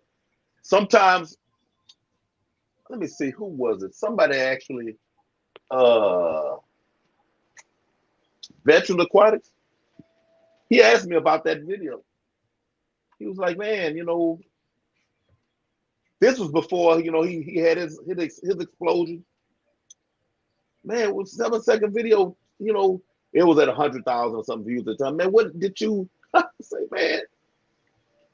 You see it, no editing, no nothing. It wasn't ever longer, and I cut it down. It was none of that. I'm like, I'm blessed for that because it made a little group of people talk, and that's a little jump. Because I'm not a video maker at all. I make videos, and basically the videos I make are from my exact perception at that time. Like when I film a video, I put you guys in the exact spot that I was, like how I was thinking about it. Man, look at this. Oh my God, that's great. That's great. I'm not gonna do no lot of editing or nothing like that. I'm putting you just in that space because the videos are important to me. Because this is what I was supposed to be doing. You know what I'm saying? Yeah. But when you have great imagination, man, and you have artistry skills, and come on, it's that much easier. If you work in your gifting, in your talents, within your skill set, sky's the limit. I've gotten a lot of advice. Hey, Hank, man, you should try this, you should try that. YouTube says if you do this, if you do that, okay, I hear you. Yes, probably would have more subs, blah, blah, blah. But, for those that know I'm a minister, and scripture speaks of building your house on different types of foundation. I'm building a house on a solid foundation. So if it's slow moving, I don't have a problem with it. I don't have a problem with it at all. I don't want to be, boom, I done built this big house on sandy soil because this is where I am. I don't really care about that. I'm going to do everything I can. This huge house, I want it right now. No, I want to find solid foundation and build from the ground up. I would rather, let's say Aquashella per se. I missed this one here in Dallas, but I think would have been more impressive to me showing up to Aquashella and YouTubers saying, Hank, Hank, Hank, Hank, Hank, Hank, Hank, Hank. Not necessarily the public. Not necessarily the public. Most YouTubers are on the other side of that. Man, I want all the people out there to know me. I want the people who I hope I am making a difference in their lives. I want them to be passing on, hey, man, you're the Hank, man, go on the show. When he's in the green room and you're getting a chance to talk to him or message him on Facebook, this guy is always open to whatever conversation and giving you what he has, 2:00 in the morning, whatever. Hank is gonna talk to you. Hank is gonna give you, what he has amassed from experience. That, what I'm saying, is what's important to me. Yep, and I think I feel exactly the same way. I'm sad I didn't make Aquashella, not because I wanted to go to Aquashella, but because I didn't get to hang out with all the other YouTubers. Like that's all I want to do. Like that's what was so great about the American Cichlid Association that was in St. Louis this last summer. Um, Kenny E and Danny E and Carrie from Science Gal Aquatics and Fishy Biz, Drew. Like, I got to hang out with all of them all weekend, and it's gosh, just talking to them, it's exactly the same as it is talking to you here on this live stream and stuff. Like, it's just in person. Like, all the all the weird sort of like icebreakers of the conversation are just already out the window because we're all kind of on the same little mission here, fish keeping and YouTube. So we just like jump past all the awkwardness and just go straight into the we're best friends. It's awesome. I love Right. that sort of thing. And that's what was so great about that. And that's why I want to just keep going to these sorts of conventions, because it's like you get to hang out with all these awesome people that have the same sort of goal, and you just get to just chill and just talk about fish and talk about YouTube and just help each other out and just be in this like positive environment. It's so great where you can just set aside all the negativity in the world and just enjoy each other's presence and just enjoy everything that's going on with the convention around you and whatever else. Right. El Tropico, you my buddy, man. You my buddy. Hey, I'm here for you. I'm riding with you. I'm riding with your fishy teeth. Because, man, I think that's probably one of the hardest things about being so into this hobby is that not everybody else is. So you see something, you're just like, oh man, that's so cool. I just want to talk to somebody about how this is so cool because of fish and whatever. And just nobody else really gets it. But Right? having this fish fam community, there's always somebody else out there that gets it. And so it's just like this is probably one of the biggest things I look forward to every day is just getting home from work or being before work and just hanging out on YouTube and talking to all you fish people, catching a couple other YouTube videos out there because I do have interests out there more than just fish. I watch a lot of music related videos on YouTube, and I watch some politics stuff here and there because I don't get any sort of media or anything anywhere else. So I got to get it somewhere. Yep. But yeah, it's just this is the highlight of my day is just hanging out in a fish related live stream and just talking to everybody about everything until somebody wants to talk about COVID. Dang it, fish tropic. He started the ball rolling over there. Yeah, I've been seeing Right, once it's mentioned, it's just like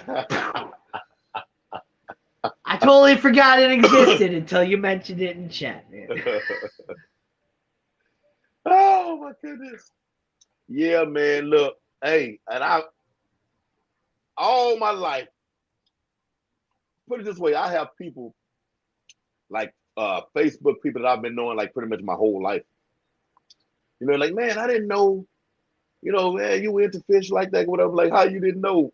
I've had fish off and on forever. That's those few people, that was close enough to know, man, he pretty much always had some kind of critter, and he had fish more than he had anything. And they're so surprised, I'm like, man, but I have always, even during my weightlifting days, I really love lifting weights. But you get old, and my lifting weights interest not quite the same now because of all the ailments I have from lifting weights and from my age. But my brain is still the same. So the fish still hold the same spot, in my brain. Animals, period, but especially the fish. It's this whole mysterious thing around these critters in this water that you can't swim in, and you can bring them right in. Well, you can swim in it, but you can't breathe in it. You can bring them right in and like right here in front of me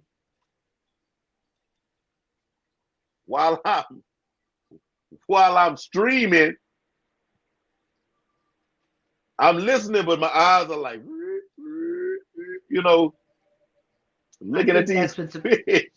that's what's so amazing about fish is that they're living jewels. Like they sparkle and they shine and they're just beautiful and they're alive. It's just amazing. This beautiful creature that you can take care of, and it is a decoration in itself too. Like I hate Yep. to talk about a living creature that way because like that's kind of one of the things I'm against is people that treat an animal like they're a decoration, but to a point they really are just because of how beautiful they are.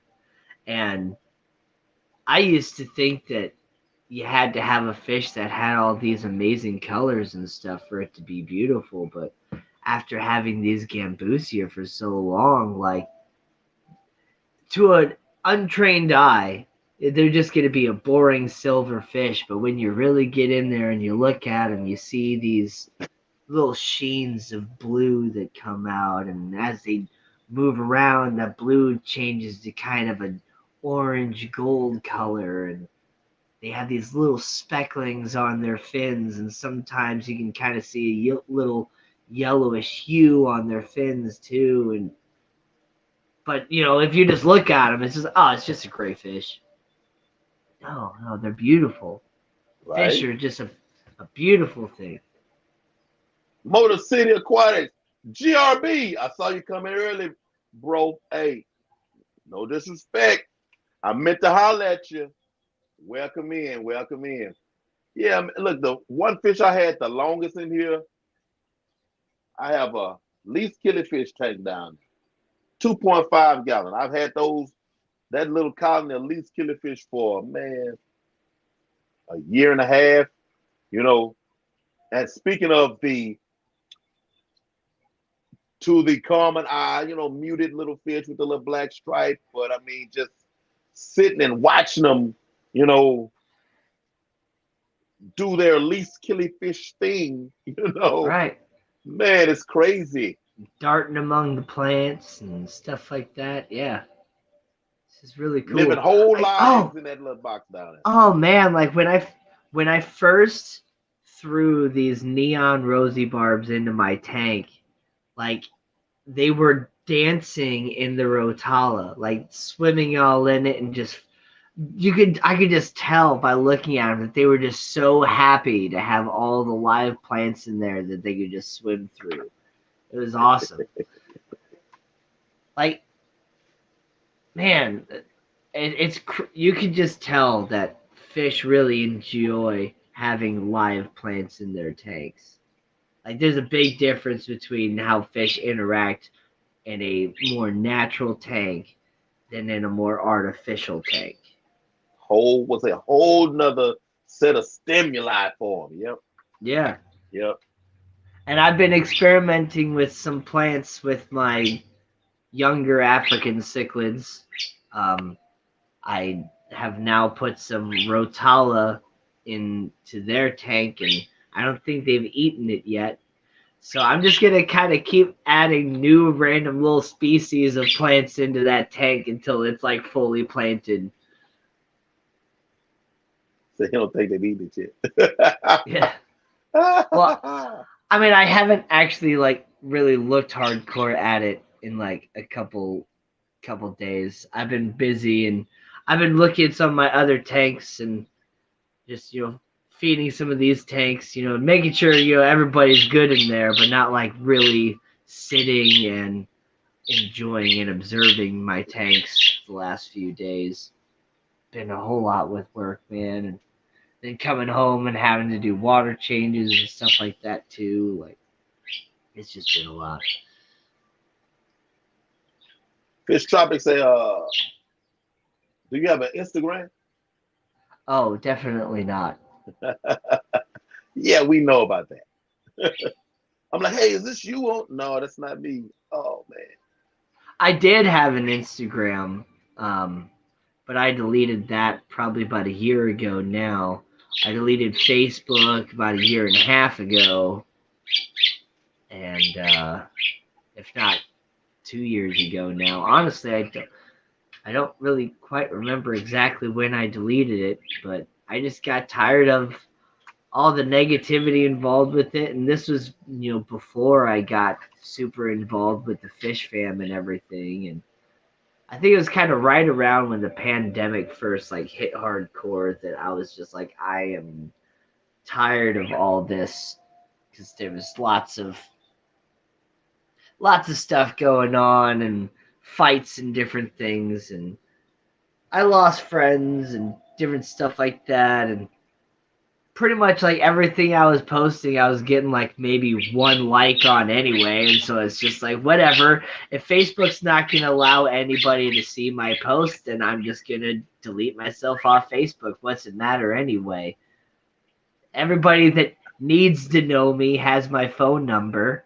And, like, so that's when I got like way more involved in YouTube as well, because I stopped sitting there being a zombie scrolling through Facebook all day whenever I was bored. Right. Now, when I'm bored, I scroll through YouTube and I'm actually, learning things and keeping myself in a more positive state of mind versus in a negative state of mind that most other social media drives people into. Right.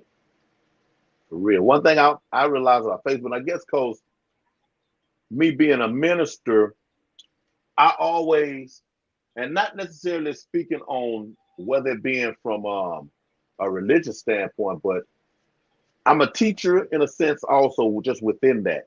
So I always have a message. Usually whatever I post, there's a message behind it, in it, through it, whatever. Facebook is not hiding it. The people are seeing it. 9 times out of 10, if it's really worth something, they're not going to acknowledge that they actually saw it. Yeah, that too. So I never worried about it. I'm like, they see it. They see it. You're getting it.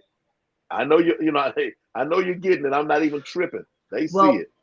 with my stuff, I actually was doing experiments with my different posts and things too, trying to get an understanding for how the Facebook algorithm was working. And they were actually hiding several of my posts because I was asking people, like, hey, did you see this post? Did you see that? They're like, no, I didn't see that at all. Like, but you saw when I said I ate chicken nuggets for breakfast. Okay. Okay. Like, and so I like got you. that's the type of thing that I was doing. Anytime I would post something that had some merit, some intelligence, any sort of thing behind it, like Facebook was just like hiding it, putting it under the radar behind everybody's selfies and I ate this for lunch and I went to the park today and everything else that people do, like the the real content, they don't want you to see that. Yeah, I got you. I got you. I got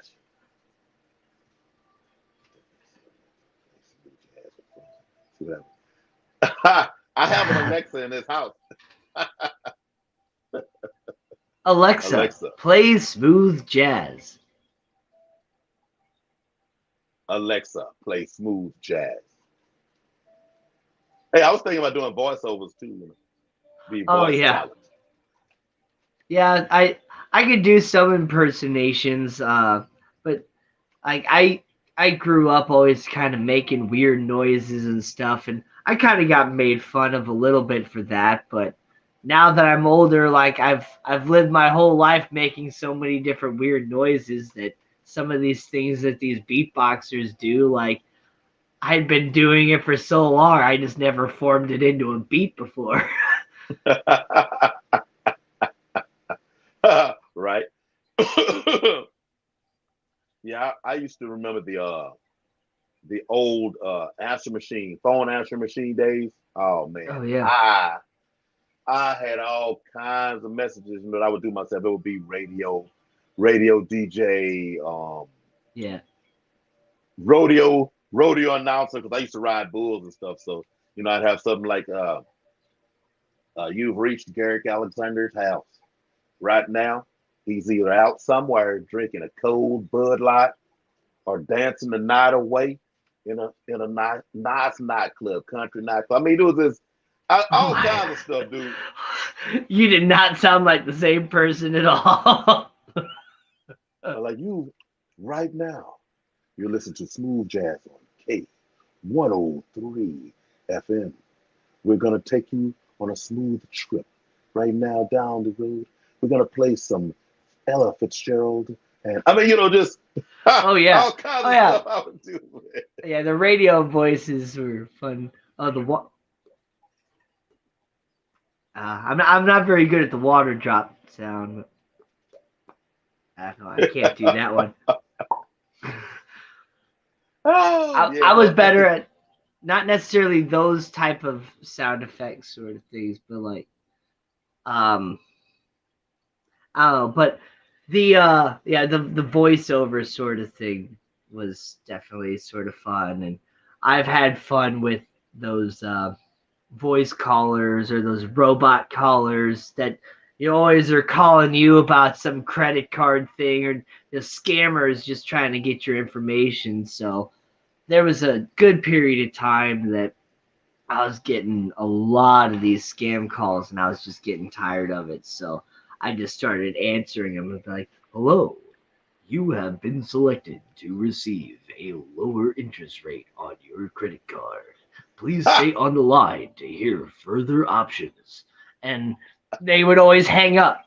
And so it's just like, there you go. So obviously it wasn't an important call.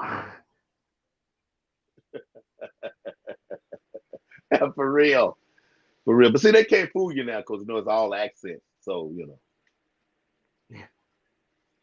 they can't fool you at all.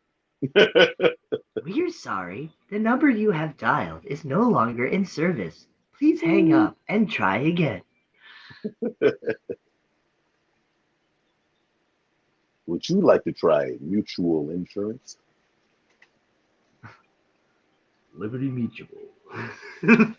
Liberty Mutual, are you? Did you just buy a brand new car and you were traveling home and reached the intersection where a little old lady was less focused than you thought she should be, and you were blindsided? Now your family must pay your hospital bills. What are you doing? You've reached the good hands people where we will take care of you. Right. Ah, Yeah. man, oh man. Hey, we almost at 2 hours, man. That don't happen. You can tell I'm on vacation. Yeah, I was gonna say I don't think your streams normally run this long. No, I'm rolling. Yeah, we're gonna hit the 2 hour mark, man, and we're gonna get on up out of here. Just we want to make it even, Yeah. across the board. We're gonna get a two, and some quadruple zeros up there. But man, it's been fun. It's been fun. It's been fun. Most definitely. So see, and you have, man, we still haven't touched on, the what is it, real fish keeping genius? Oh, I mean, yeah. We touched on it a little bit. But yeah, being from St. Louis, Budweiser is based out of here, and I know you're old enough to remember the commercials. I'm old enough. Like it started out with the real American heroes, and then after 9/11, it kind of went away for a little bit, and then it came back with the real men of genius, and it was real the man right. genius. It was the lead singer of um it wasn't Foreigner. I don't remember the band, but yeah, they just picked. They needed an '80s hair metal like rock guy to sing this part. I watched this whole thing about it, and it just became this whole thing. And I loved those commercials so much when I was younger. And then just like yeah, Drew just like hit me up. He's like, DW, I got an idea. Like you, and he just told me, he's like, you remember those old commercials? I'm like, yes. And he's like, real fish keeping genius. I'm like, dude, yes. And it's just like I said, Drew does like most of the work. He'll sometimes send me a little like pre-clip of his idea, and I'll kind of like give him a little bit of criticism on like, hey, maybe instead of using that name, like see if you can find a longer fish name, because our recent one was about the scientific fish name. Like, try and find a longer fish name, something that's a little bit more complicated. And it's like he does like most of the work. A Survivor, that's the band. Yeah, the lead singer for Survivor was the guy. So yeah, he does like all the work, and then he just pretty much sends me the video on my Google Drive of his whole thing already done with his whole recording, and then I just insert my vocal audio right in there based off of what he told me. I just kind of like add my own little joke in there, or just add my own little addition to what he said, and then I send it back to him, and we both post the short at the same time. And it's been fun. I know you guys have been enjoying it.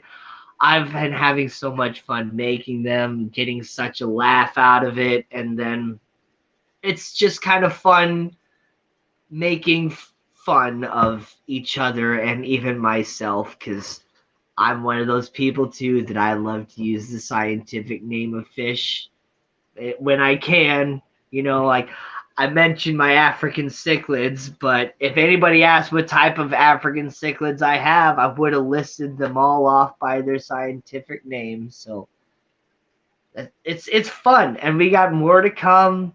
We're gonna do 1,000 subscriber person. We're gonna do I don't know. We got a lot of ideas. I have some written down. He has some written down. We're not gonna share them all Yeah, right no, now, because that yeah, gets rid of all the don't give it. Yeah, jokes. don't give it to us, man. Don't give it to us like that. Already, Drew. Hey, y'all doing it though. Y'all doing it. Yeah, don't give us too much, man. Don't lead us. What's it? Don't lead us in. Just pow. Just drop them on us. Yeah. Most definitely. Most definitely. Well, we done hit the 2 hour mark, y'all, and I got a hamburger to eat. Yeah. Hopefully with some onion rings. Thank y'all for coming out It's my favorite and time of the sitting night in. right now. It's 1, 2, 3, 4, 12:34 a.m. You said it's At least in 12 over Central there. Time. Yeah, it's 12 over there. Man, I wish it was still 12. Man, what's going on? What's going on? What's going on? Oh, oh, oh, you said 3, 4. My fault, man. My fault. I thought you look.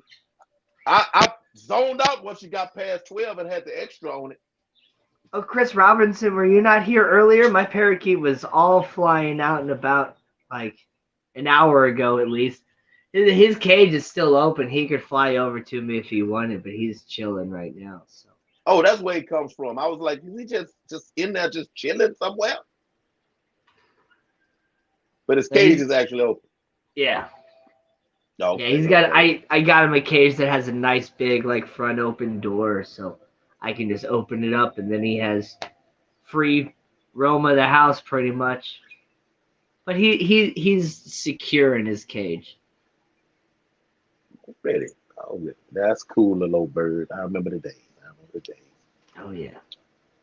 But Danny, welcome you in, man, and thank you for coming in. Oh, thank you so much for having me. I know it's been we've been planning on trying to get it to happen for a while, but we've had issues with email communication and all that. Oh man, I'm trash. Look, I told myself I'm gonna start a habit that probably everybody else does, but I just never did. I got so accustomed to, well, we discussed phone and messaging. I got used to messaging, through Messenger or whatever. I can keep that, you know what I'm saying? Email. I'm like, dude, just get phone numbers. Just stop it. Just get phone. Yep. Just get phone numbers. Well, I know and at first, that's what- I know the first couple emails I sent you, I was just doing Big Tank Hank. I wasn't getting the in front of it. So that's what the delay on my end was, at least. Oh, okay. Gotcha. But Holly. I've had email issues with a couple different people. I know Drew and I have had our issues too, and that's why we just do everything through text and phone call now. So Most definitely. Hey, y'all, chat. Thank y'all for hanging in here. Thank you for hanging in with us because we went on a long ride tonight. You know what I'm saying? And I still feel a little awake. Oh, You know. Thank speaking y'all of the very much. hoverbird, come here, buddy.